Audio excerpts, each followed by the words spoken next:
Hello mga kababayan, kumusta po kayo? Saang mang panig ng mundo, saang mang bahagi ng Pilipinas, kasama niyo na po si Ka Eric sa pagbubukang liwayway.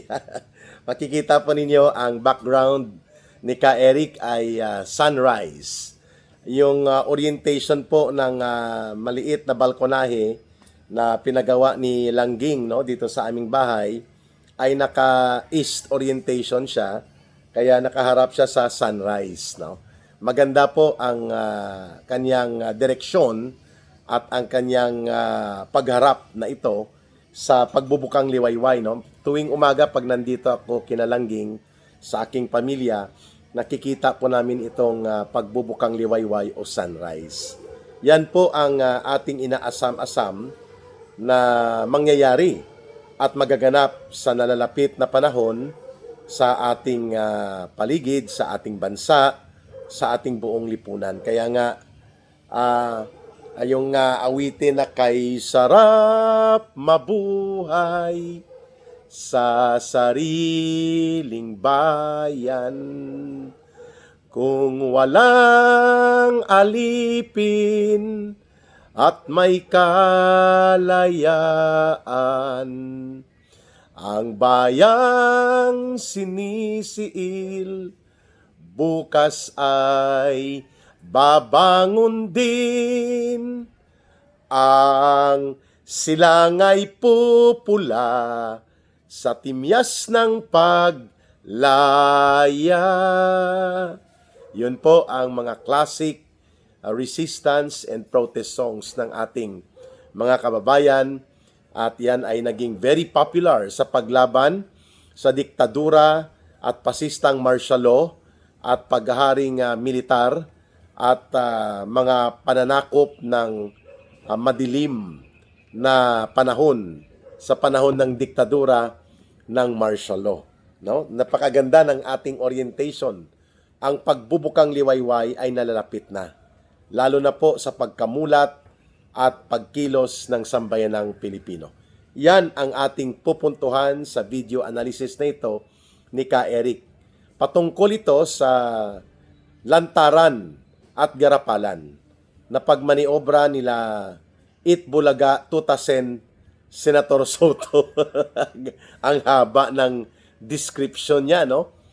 Itbulaga Senator Tutasen Tito Soto, Tuta Soto ang tawag sa kanya ng mga netizens, no? Dahil nga tuta ng Malacanang at asong tagapagtahol at tagapagtanggol ni Tambaluslos at ng mga alipores ng mga sindikato sa Kongreso. Kaya niya nakuha ang pwesto niya bilang Senate President, no? And of course, ang kanyang katandem at kapartner in crime, wika nga, no, ng ating mga kababayan, itong sidekick o kapartner ni Tuta Sen na si Ping Lacson. Ayun. Sila po ay garapalan, lantaran na nagmamaniobra kung papaano makakuha ng special operations nang sa ganun po ang pagpapatuloy kung bubuksan muli sa November 14 ang pagkilos o ang investigasyon ng Senate Blue Ribbon Committee, ay nakahanda na ang script, nakahanda na ang game plan for the special operations nitong nag-aakto bilang mga special agents ng Malacanang at nila Marcos at Romualdez, itong si Tito Soto at si Ping Lacson. Kaya po sa ganitong kalakaran nila, hindi malayong mangyari na mahimasmasan, no, at makabawi sa kanilang kalituhan o sa kanilang kalukuhan ang majority senators na ito na sumama dito kay Tuta Sen at kay Ping Lacson sa kanilang pagmaniobra na makudata at makuha ang regodon ng poder at kapangyarihan sa Senado, including ang pagkakatanggal noon kay Senate President Chis Escudero at pati na sa Senate Blue Ribbon Committee Chairperson kay Senator Marcoleta. Ano po itong mga maniobra? Ano po itong mga garapalang hakbang ng diskarte na pang special ops ni Tuta Sen at ni Ping Lacson, no? Na ngayon ay ibinubunyag ng maraming mga sektor ng lipunang nakakahalata sa kanilang galawan. Una, sinabi ni Senator Marcoleta na parang espiya ang galawan, no, ni Ping Lacson ng kanyang ginamit ang mga CCTV recording and footages sa Senado para magkaroon ng tracking kung papaano napunta, saan napunta, anong oras ang mga galaw ni surprise witness noon na binitbit ni Senator Marcoleta na nagngangalang si Sergeant Gutesa. Kaya marami ang nakakahalata na ang interes at intensyon nila Tuta Sen at nila Tuta Sen Tito Soto yan, at nila Ping Lacson ay hindi ang pagpapalabas at pagpapadaloy ng katotohanan hinggil sa malawakang krimen ng pandarambong at mga sistematikong pangungurakot at pagnanakaw sa kaban ng bayan na nangyayari at nangyari na sa ilalim ng gobyerno ni Marcos at Romualdez. That is not their intention. Their intention is to malign, subvert and attack, and bully and intimidate yung mga witnesses na nagkakaroon ng lakas ng loob na magpahayag ng kanilang nalalaman, ng kanilang involvement o ng kanilang direct personal knowledge patungkol po sa pagkakasangkot ng mga pangunahing personalidad dito sa flood control projects. Kaya, ang target po ni Ping Lacson at ni Tuta Sen Tito Soto ay wasakin at sirain po ang kredibilidad nitong isang star witness whistleblower na si Sergeant Gutesa at palalabasin nila na siya ay masama at nagsisinungaling ang kanyang mga pahayag at mayroon silang bibit-bitin na mga star witnesses din daw itong si Tuta Senator Soto at pati si Ping Lacson. Instead na kanilang bigyan ng halaga at bigat ng lalo pang paglalantad sa katotohanan, itong pinagsumikapang ilantad at ibulgar ni Sergeant Gutesa, ang kanilang ginawa ang seste. Si Sergeant Gutesa pa ang binalikan nila Ping Lacson at Tito Soto. At yan po ay isa sa mga garapal na hakbang nila impugn, pollute, destroy, and create doubt against the witness.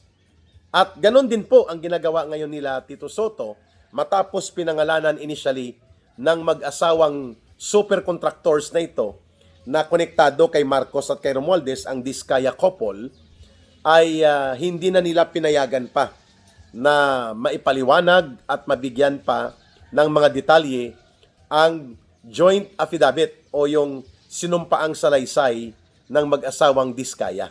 At sapagkat sa tingin nila, itong dalawang key witnesses, si Sergeant Gutesa at itong mag-asawang Diskaya ay kontrolado, di umano, ni Senator Marcoleta. Granting at as it may, kung yan ay totoo, na sila ay lumapit at tinutulungan ni Senator Marcoleta, ano ang masama kung ang bit-bit nila ay katotohanan?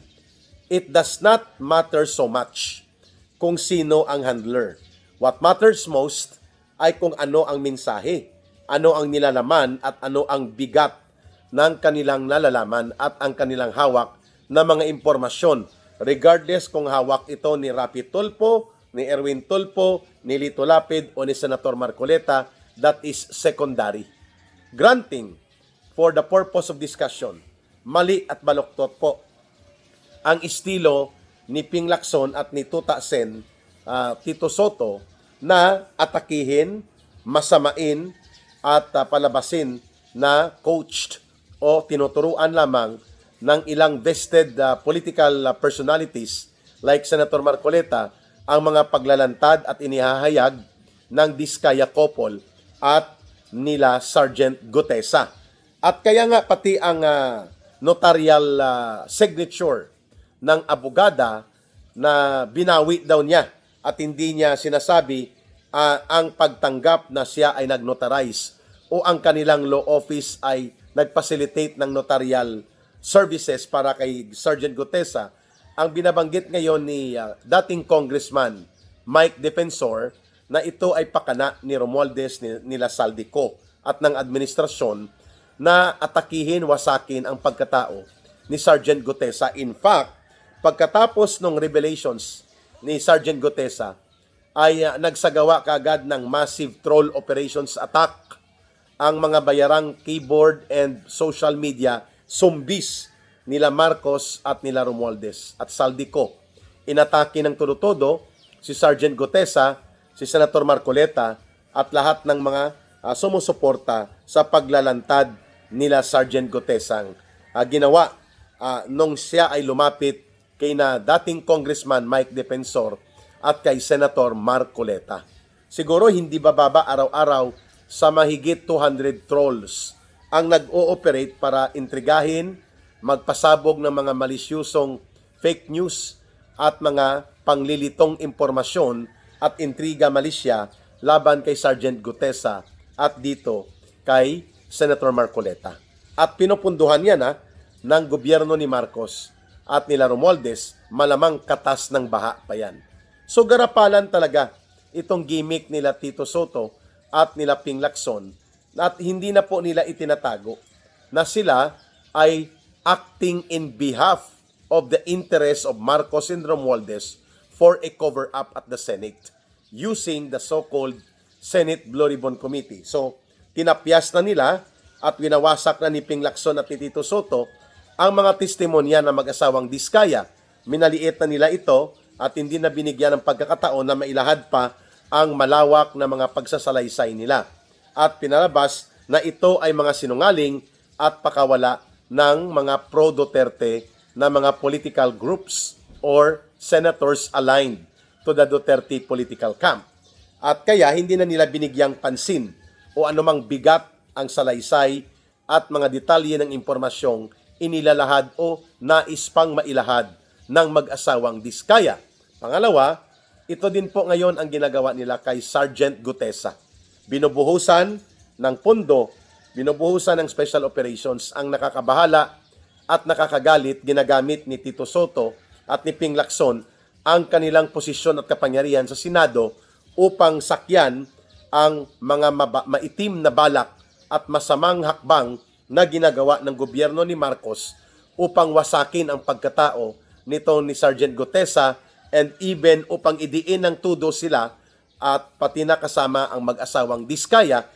Kaya wala na pong mga iba pang nais magsiwalat at maging bahagi ng testimonya ng paglalahad ng katotohanan sa totoong pangyayari ng pagkakasangkot nila Marcos, ng anak niyang si Sandro Marcos, ng pinsan niyang si Martin Romualdez Tambaloslos sa malawakan at ingranding disenyo ng pandarambong sa flood control projects and among other infrastructure projects. Sapagkat hindi po welcoming, hindi po assuring, and hindi po supportive ang atmosphere ng pamunuan ng Senado at ng Senate Blue Ribbon Committee under sa control ni Ping Lacson at ni Tito Soto.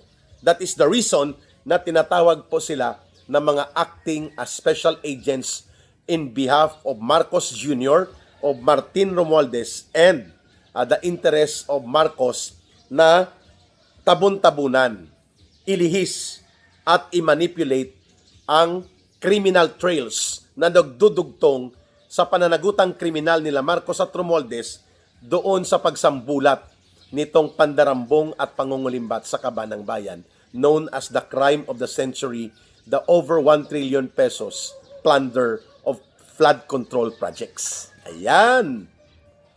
Pangalawa, ano pa po itong gimmick nila Ping Lacson na isasalang daw nila si Martin Romualdez at pati ang abogado o mga opisyal ng mga kasabwat kay Saldico. At ano po ang kanilang game plan? Ang game plan nila ay palalabasin nila na si Romualdez ay hindi sinasadya na nangyari ang mga mutilation o pangangatay at mga pang-iistapa sa bulok na mga budget na ipinapasa ni Marcos.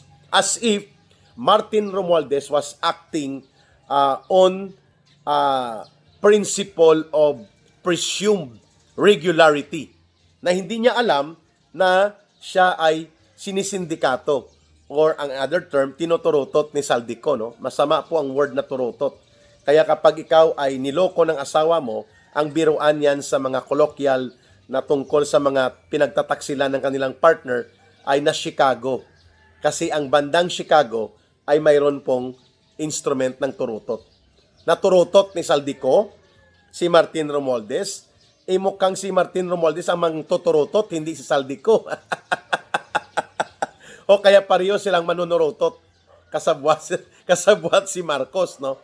They want to make it appear, itong si Tito Soto at si Ping Lacson, that Martin Romualdez was acting in good faith. Wow.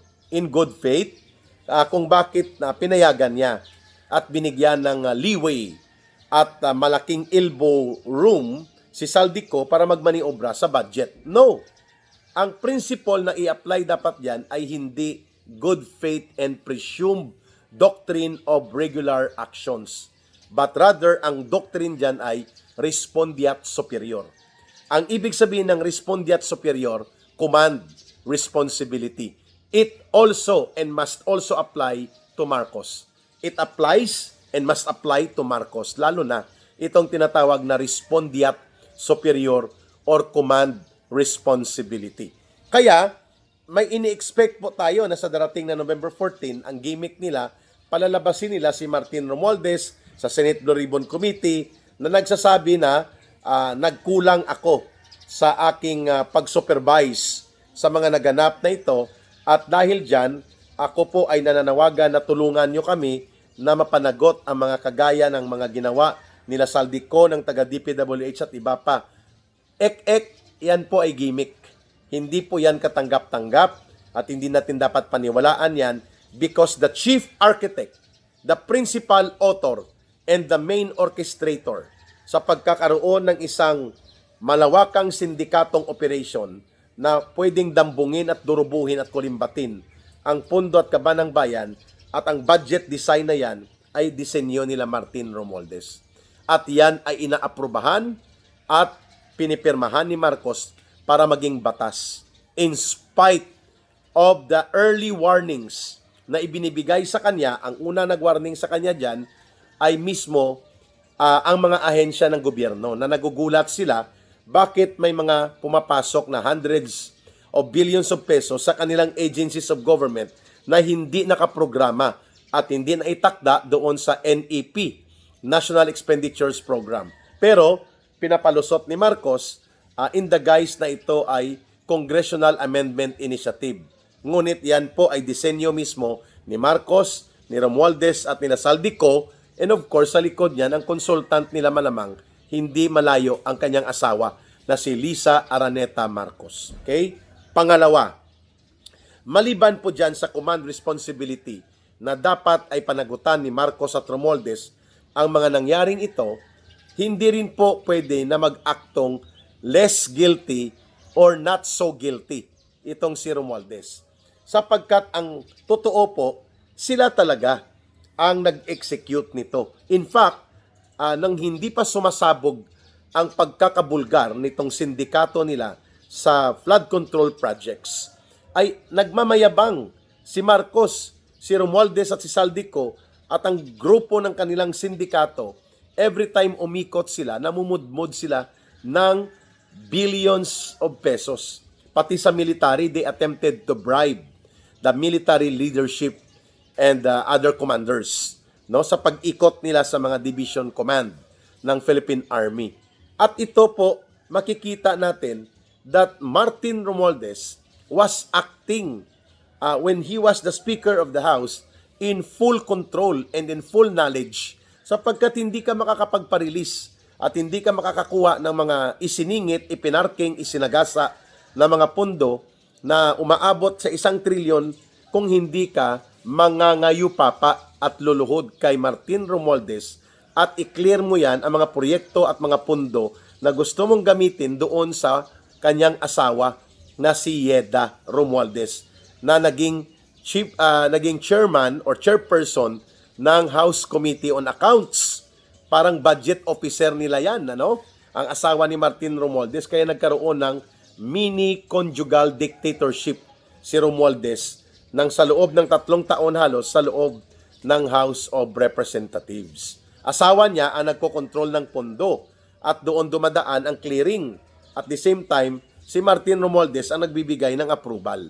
So paano niya sasabihin na in good faith ang kanyang mga ginagawa? It was clear bad faith and bad intention. At mayroon siyang tinatawag na respondeat superior o pananagutan. Ayan. Ano pa po ang mga diskarte at style nila Tito Soto, Tota Sen ang tawag sa kanya ngayon, at dito kay Ping Lacson?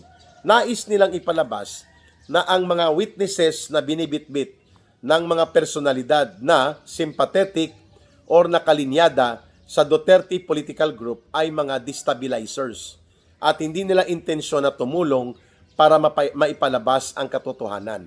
Yan ang mga gimmick diskarte ni Ping Lacson at ni Tota Sen, Tito Soto, that they want to make an impression to the people na kapag ang mga witnesses at ang mga nagtetestimonya sa Senate Blue Ribbon Committee ay nanggagaling o konektado sa mga personalidad sa mga Duterte political group, sa tingin nila ito ay dapat gamitin as an opportunity upang i-project, i-agitate ang pananaw na destabilization po ang layunin nito.